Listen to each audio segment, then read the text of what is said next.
Bonjour à tous, bonjour à toutes, j'espère que vous allez bien. On se retrouve aujourd'hui pour une nouvelle vidéo update lecture. Je vais donc vous parler des lectures que j'ai faites la semaine passée, que j'ai terminées donc hier. J'ai fait des lectures qui étaient quand même plutôt chouettes et je remarque qu'en ce moment j'ai un appétit littéraire assez conséquent. C'est toujours comme ça, je trouve, avec l'hiver et tout ça. J'ai vraiment envie de rentrer dans un univers qui sont pas les miens, et puis en plus de ça, vu que mon quotidien est pas forcément l'éclate avec le stage, etc., ça me fait toujours beaucoup de bien du coup de rentrer dans ces mondes. J'ai fait des lectures qui sont plutôt éclectiques, on va dire. Il y a quand même pas mal de trucs avec un thème commun, des couvertures bleues. Donc je me suis dit que pour fêter ça, j'allais assortir avec ma petite chemise en chambray. Voilà, je vais vous parler de tout ça et on commence tout de suite. La première lecture de la semaine que j'ai faite, c'était Un intérêt particulier pour les morts de Anne Granger aux éditions 10-18, que j'avais repéré sur le compte de 10-18 et que j'avais ensuite revu sur le compte Instagram de ma chère Eline, mes livres de poche, qui en fait en avait parlé et ni une ni deux, je l'avais commandé pour pouvoir l'attaquer et j'ai dû le lire dans la foulée. C'était une excellente lecture, ce sont des résolutions d'enquête dans le Londres victorien. C'est froid et en même temps c'est chaleureux parce qu'on discute autour d'une tasse de thé fumante. C'est un petit peu glauque parce que le Londres victorien, il peut avoir son lot de bizarreries et de ruelles sombres, et en même temps c'était génial. On suit donc Elisabeth, qui est la fille d'un docteur qui vient de décéder et qui quitte sa campagne anglaise. Elle va donc rejoindre la veuve de son oncle pour devenir sa dame de compagnie et donc habiter avec elle à Londres, où lors de son arrivée, elle va tomber sur une scène de crime avec le cadavre d'une femme qui semble avoir été franchement malmenée avant le décès et qui est retrouvée en fait sous les décombres d'un chantier de démolition. Et elle va se rendre compte petit à petit que sa tante semble avoir un lien avec ce chantier, que son... Alors c'est pas vraiment son neveu, mais il y a un garçon qu'elle a pris sous son aile qui lui aussi semble un petit peu bizarre, et elle va finir par faire le lien avec l'ancienne dame de compagnie de sa tante qui avait mystérieusement disparu du jour au lendemain en laissant absolument toutes ses affaires et en disant qu'elle allait rejoindre un gentleman qui allait l'épouser puisque elle était enceinte. Donc Lizzie, elle va en fait essayer d'enquêter un petit peu de son côté parce qu'elle trouve qu'il y a quand même des choses un petit peu bizarres, d'autant plus que l'inspecteur Ben, qui est chargé en fait de résoudre le meurtre, c'est un jeune garçon qu'elle avait rencontré quand elle avait à peine 6 ans, puisqu'il travaillait dans les mines et son père, qui était médecin à l'époque, s'était battu pour que les enfants arrêtent d'être exploités dans les mines où ils mouraient d'épuisement, d'aliénation. Et en fait ce jeune garçon, il avait été pris sous l'aile du médecin et donc ils vont se retrouver, ils vont se nouer de confiance, et c'est la résolution de l'enquête. Pour le coup, moi j'ai trouvé que le meurtrier, il n'était pas si simple à voir parce que tout le monde était potentiellement un criminel, comment dire, plausible. Je pense qu'on pouvait voir absolument tout le monde. Tout le monde avait l'air un petit peu louche, tout le monde avait l'air de cacher des secrets. Et c'était pas forcément hyper artificiel, c'était juste qu'en fait vraiment on pouvait voir, en fait on voyait en plus de ça la situation avec les yeux de Lizzie qui connaît personne, qui sait pas en qui elle peut avoir confiance et qui du coup commence à soupçonner un petit peu tout le monde. Donc c'était assez intéressant parce que vraiment le lecteur a la même vision que Lizzie en fait, il se rend pas compte de à qui on peut faire confiance, on a l'impression vraiment que tout le monde est louche, donc c'était extrêmement intéressant. J'ai beaucoup aimé cette époque parce que Lizzie, elle a un vrai petit caractère de personnage de Jane Austen. Elle est assez impertinente, elle pose des questions qu'il faut pas poser parce que c'est une femme et qu'elle devrait pas les poser. Donc moi je trouve que c'est toujours agréable de suivre ce genre de personnage qui a toujours une petite réflexion grinçante, un petit regard assez pinçant sur la situation. Je trouve ça vraiment très agréable. Et puis en plus de ça, c'est aussi la découverte un petit peu du monde et de la société parce qu'elle était quand même dans sa campagne. Donc en fait elle voit plein de choses et nous on les voit avec son regard et c'est quand même très très très agréable. Et puis c'est le Londres victorien quoi. Enfin, moi j'ai beaucoup aimé tout ça parce que même si on n'est pas extrêmement plongé dans la ville en elle-même, on ressent cette ambiance victorienne et c'est hyper chouette. Moi j'ai bien aimé ces courses-poursuites dans le brouillard avec ces pavés glissants, ces voituriers un petit peu mystérieux. Enfin, j'ai trouvé que c'était vraiment très très chouette. Donc j'ai vu que c'était une saga qui a pas mal de tomes qui sont déjà sortis, peut-être 4 ou 5, après je m'avance mais je pense qu'il y en a au moins 4. Donc je vais continuer avec plaisir parce que c'est un peu comme si on avait une Lady Hélène, si vous avez lu la saga fantastique, qui enquête et c'était extrêmement chouette. Donc c'est une lecture que j'ai dévorée. Vraiment, au début j'étais un petit peu impressionnée parce que souvent les pavés un peu en poche me font peur. Il fait 400 pages en poche. Mais alors déjà, je salue le travail éditorial de 10-18. Je ne sais pas, je ne saurais pas pointer du doigt ce qui a fondamentalement changé. Mais je trouve que les nouveaux ouvrages 10-18 offrent un confort de lecture assez extrême. Déjà, au niveau de la prise en main, moi il y a un truc un peu que je constate, c'est ce que permet en fait l'ouverture du dos. Souvent il y a beaucoup trop de colle ou pas assez, donc soit le livre il tombe comme ça, soit on a du mal à l'ouvrir. Là c'est vraiment le juste milieu sans pour autant casser le dos, parce que vous voyez j'ai aucun trait dessus. Je trouve que le ratio taille d'écriture, page et marge est parfait. Enfin vraiment je trouve qu'ils ont un confort de lecture assez impressionnant, donc j'ai vraiment hâte de me procurer la suite et de continuer cette saga qui m'a beaucoup plu. Ensuite, j'ai poursuivi ma découverte de l'œuvre globale de Neil Gaiman en lisant L'Océan au bout du chemin, qui est édité ici au Diable Vauvert, mais il existe aussi beaucoup d'éditions au livre de poche, etc. Là, j'ai trouvé que l'édition, elle était vraiment très jolie. En plus de ça, pour le coup, je parlais de confort de lecture il y a 2 minutes, mais là, on est plutôt pas mal. C'est assez agréable à lire. C'est une histoire que j'avais jamais lue de Neil Gaiman, puisque je connais un petit peu ses œuvres principales, mais celle-ci, je m'étais jamais posée. Et c'est ma copine qui me l'avait passé en poche et c'est assez rigolo parce que je l'ai reçu le lendemain. Et dans celui-ci, c'est presque... En fait, c'est très introspectif, c'est très cathartique. On suit Neil Gaiman dans une forme d'essai sur l'enfance, sur son enfance. Apparemment, j'ai lu que sa femme, donc la femme de Neil Gaiman, lui posait beaucoup de questions sur son enfance. Et en fait, ce livre, c'était un peu un moyen de lui raconter. Alors, il y a de lui dedans, mais il y a aussi pas de lui, puisque forcément, on évolue dans un monde fantastique. Hein, on est avec Neil Gaiman, donc il y a beaucoup de romances. Mais en tout cas, j'ai trouvé que c'était presque un beau manifeste sur l'enfance et son imagination débordante, qui peut parfois virer à l'auto-terreur et en même temps au pouvoir du merveilleux et du magique. Donc c'est vraiment un ouvrage que j'ai beaucoup apprécié, dans lequel on suit un homme qui est anonyme, donc on imagine hein, que ça peut être Neil Gaiman, qui en fait retourne dans son village d'enfance visiblement pour un enterrement. Enfin, on sait pas trop quel est l'événement vraiment autour de ça. Et eh bien, il va un petit peu inconsciemment se diriger vers une maison qui va du coup lui rappeler la petite Letty M. Stork, oh là là je vais dire une bêtise, bon on va dire Letty, qui vit avec sa mère et sa grand-mère dans une sorte de sororité un petit peu mystérieuse où les hommes ne semblent pas avoir leur place. Et en fait elle va lui parler de la petite Letty qui est partie en Australie, tout ça, et en fait ça va débloquer une part de souvenirs en lui et il va du coup se plonger dans ses souvenirs quand il avait 7 ans et qu'en fait un beau jour ses parents qui avaient plus beaucoup de moyens ont décidé de louer le grenier dans lequel il avait initialement sa chambre à des gens, des locataires du coup, pour récupérer un petit peu d'argent.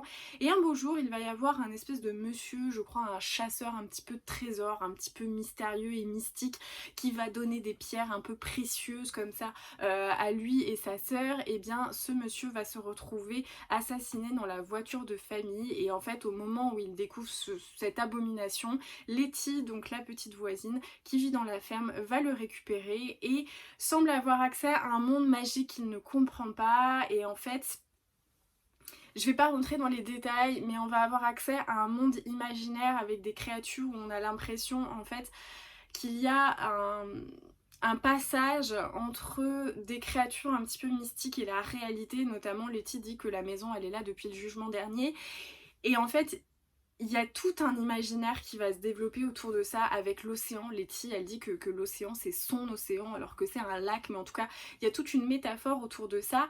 On va ensuite avoir accès à un espèce de verre qui vient d'ailleurs et qui s'infiltre dans le jeune garçon et qui va ensuite se projeter dans une gouvernante très maléfique qui veut le détruire, qui pousse ses parents à lui faire du mal et à faire voilà, des choses très mal. Et donc lui et Letty vont pourchasser en fait cette vilaine sorcière et voilà, il va y avoir cette résolution là.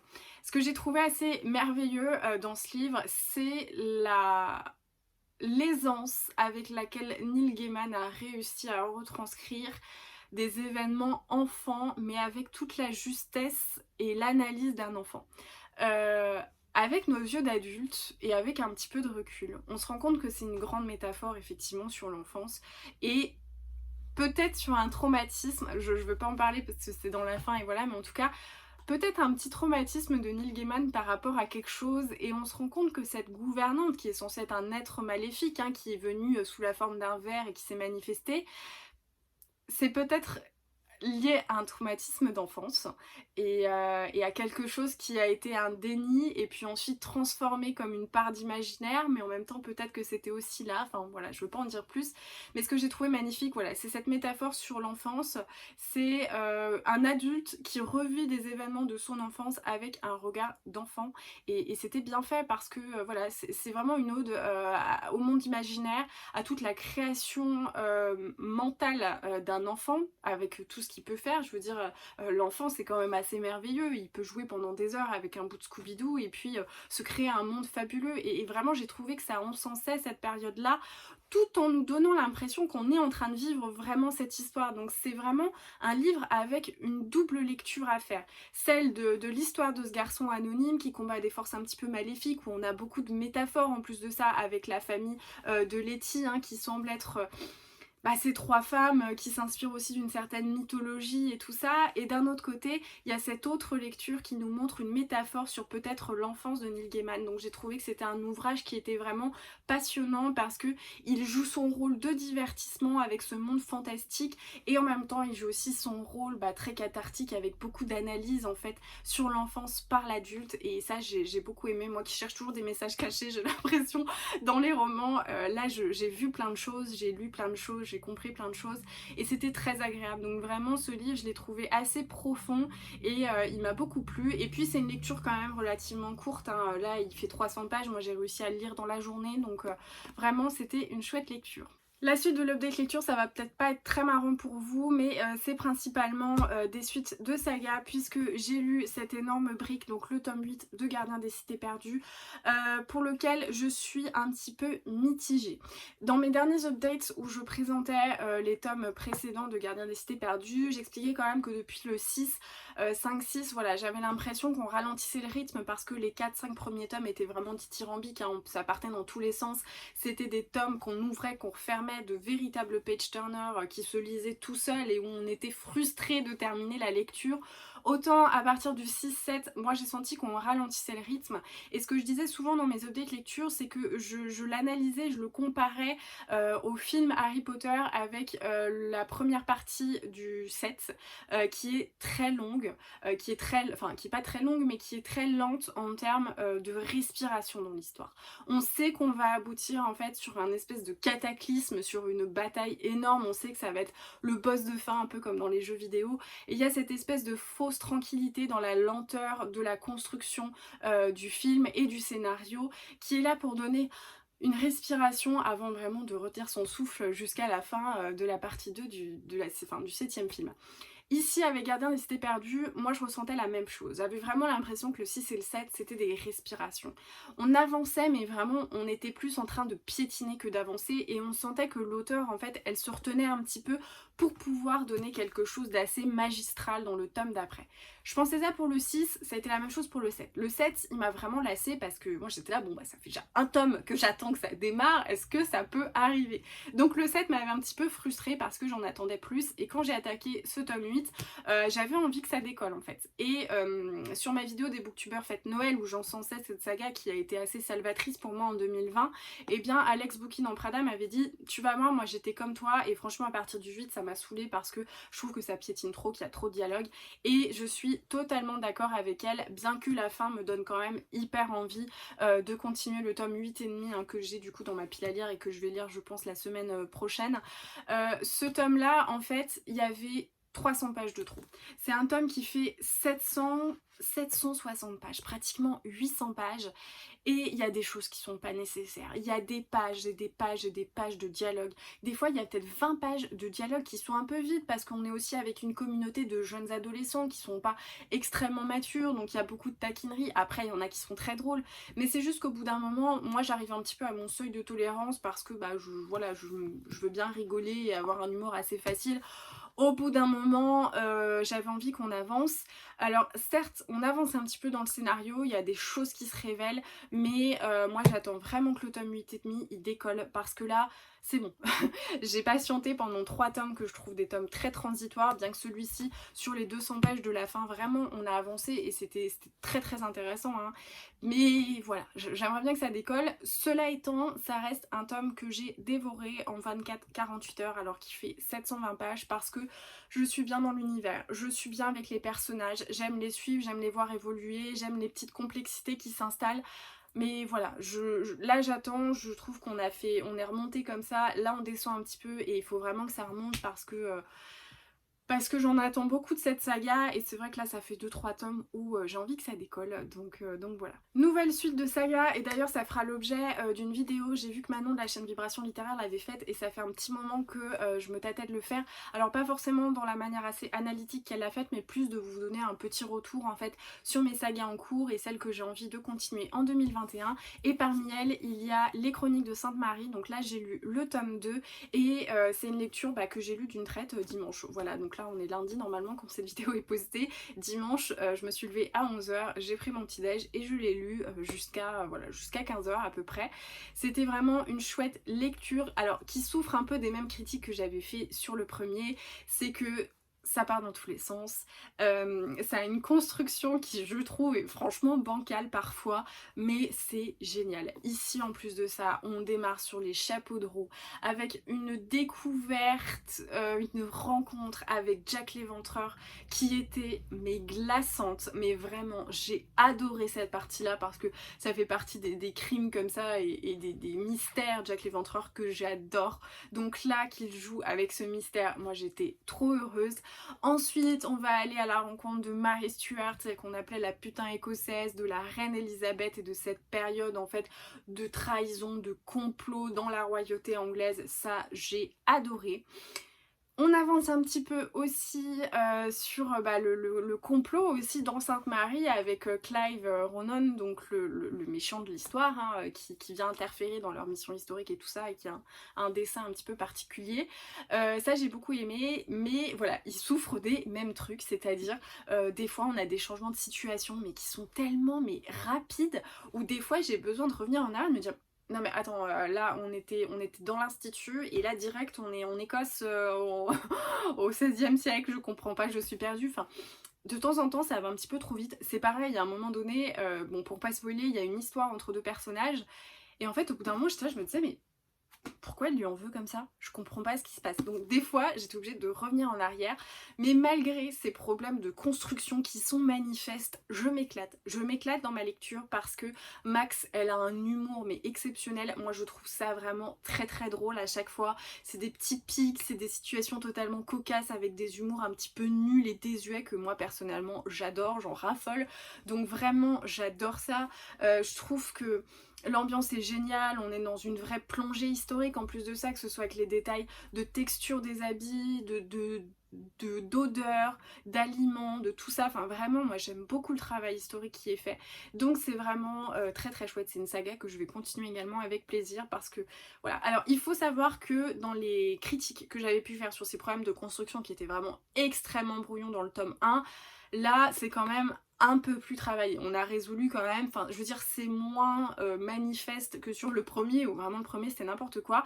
Cela étant, il y a quelqu'un dans les commentaires qui m'a dit que le premier tome, alors les premiers, enfin je sais plus si c'était le ou les premiers, c'était des romans qui étaient auto-édités à la base. Donc peut-être effectivement que quand on est auto-édité, et je suis bien placée pour le savoir puisque je suis actuellement dans cette démarche, tous les accompagnements pour les corrections mais aussi les conseils éditoriaux, en fait faut les payer et ça coûte extrêmement cher. Donc voilà, ce que je veux dire c'est qu'il n'y a peut-être pas eu cet accompagnement, ce qui peut expliquer voilà, à quel point ça partait dans tous les sens. Cela étant, moi qui suis vite agacée par des défauts comme ça de construction sur des livres qui peuvent être vraiment parfois je trouve très très barbants et puis difficiles pour avancer dans la lecture, là c'est des tomes quand même que je dévore. J'adore l'humour et l'ancrage historique, vraiment font l'équilibre et la balance globale avec ces problèmes de structure qui je pense vont s'améliorer au fur et à mesure de la saga.